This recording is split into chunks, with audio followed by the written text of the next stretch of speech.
Did you hear that voice? The source of that voice is Lyudmila Pavlichenko, a woman sniper in the middle of a war. Some call her Lady Death. Let's get to know this woman who is remembered for her actions and successful shots. The Second World War. The traces it left in human history are still fresh today. The destruction and disasters brought by the war are still painfully waiting in the minds. Every war creates its own heroes.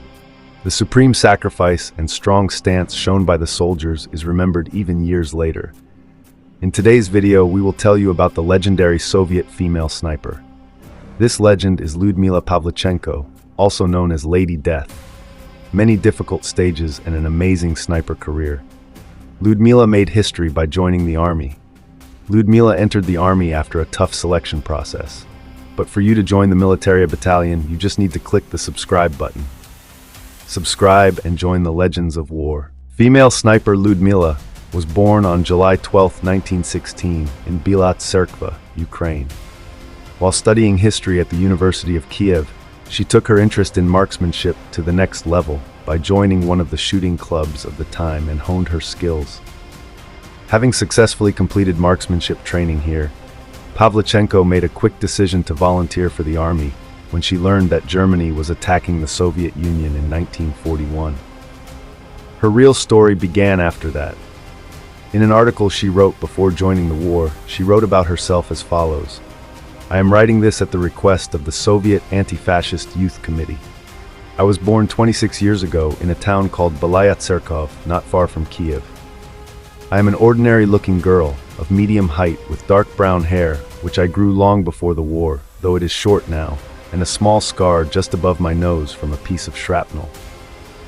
When Lyudmila hears one of the boys at school bragging about how well she shoots at the shooting range, she decides to try it herself, and even she is surprised by her success. Once, in a prize-winning shooting trial, Lyudmila shot 15 times and got full points all 15 times. Meanwhile, Lyudmila continued her training, but the event that would change her fate occurred on June 22, 1941. At 2 a.m. that day, the last train crossed the Bug River into the German-occupied part of the Russian-German border. An hour later, the darkness of the extremely short summer nights disappeared, and Hitler broke the non-aggression pact with Stalin and launched Operation Barbarossa. Lyudmila, who had decided to enlist in the army in response to this event and spent a long time trying to be accepted, would finally achieve her goal. When the time of war came, Lyudmila also did her duty to fight heroically. Seeing Pavlichenko, an extremely well-groomed, clean-looking and beautiful woman, for the first time, the recruiting officer was very surprised and offered her to serve as a nurse in the army instead of a sniper. Pavlichenko did not accept this offer and showed her marksmanship certificate and said that she wanted to join the army as a sniper. Thereupon, she was assigned to the 25th Infantry Division of the Red Army and adapted to the army in a very short time. Pavlichenko, one of the army's 2,000 female snipers, made a name for herself in the army by successfully completing her first mission. Again, as it is understood from her own writings, her story of becoming a sniper was also quite challenging. "I wanted to be a sniper, but no one took my skills seriously. One day it was my turn to take the shooting position in the field. 350-400 meters away, I could see Romanian soldiers busy digging trenches. We were forbidden to fire without orders. I sent a message asking for permission to shoot and waited. The commander's response was, 'Are you sure you will hit?' I said yes and got permission to shoot. I hit the first soldier, and then the second head appeared, and I shot again. I hit him too. That day I was commissioned as a sniper. Lyudmila was assigned to hunt the Nazis with her Mosin Nagant rifle, which used a 7.62mm bullet and was fed with a 5-round magazine. However, it would be some time before Lyudmila could kill anyone on the battlefield. By July 8th, the Nazis were at the gates of Kiev, 150 kilometers away in the woods. Men and women were fighting and dying, and Soviet soldiers who escaped were shot by their superiors or captured and starved with their families. On August 8th, the Nazi attack on Odessa began. Lyudmila and the other soldiers were positioned in an area overlooking a narrow, open field. They could see a few enemy soldiers who were easy targets. but Lyudmila froze and could not fire.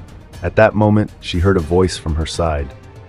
She turned to see that one of the young soldiers she had befriended a few days earlier had been shot in the head. After that sight, nothing could stop me. Although they had to retreat that day, a day later, Lyudmila would shoot one of the German soldiers. Even before the first soldier fell to the ground from the impact of the bullet, Lyudmila managed to shoot a second soldier. But the Germans were still causing trouble. Once Lyudmila had figured out the German tactics, she became unstoppable. Her shots from her Mosin Nagant cut through the silence like knives, terrifying both German and Russian soldiers. By the end of August, on the 28th day of the defense of Odessa, Lyudmila had already killed more than 100 soldiers. On one of the following days, as she climbed a tree and took up a position to get a better view of the area, 2 bullets passed over her head and lodged in the tree.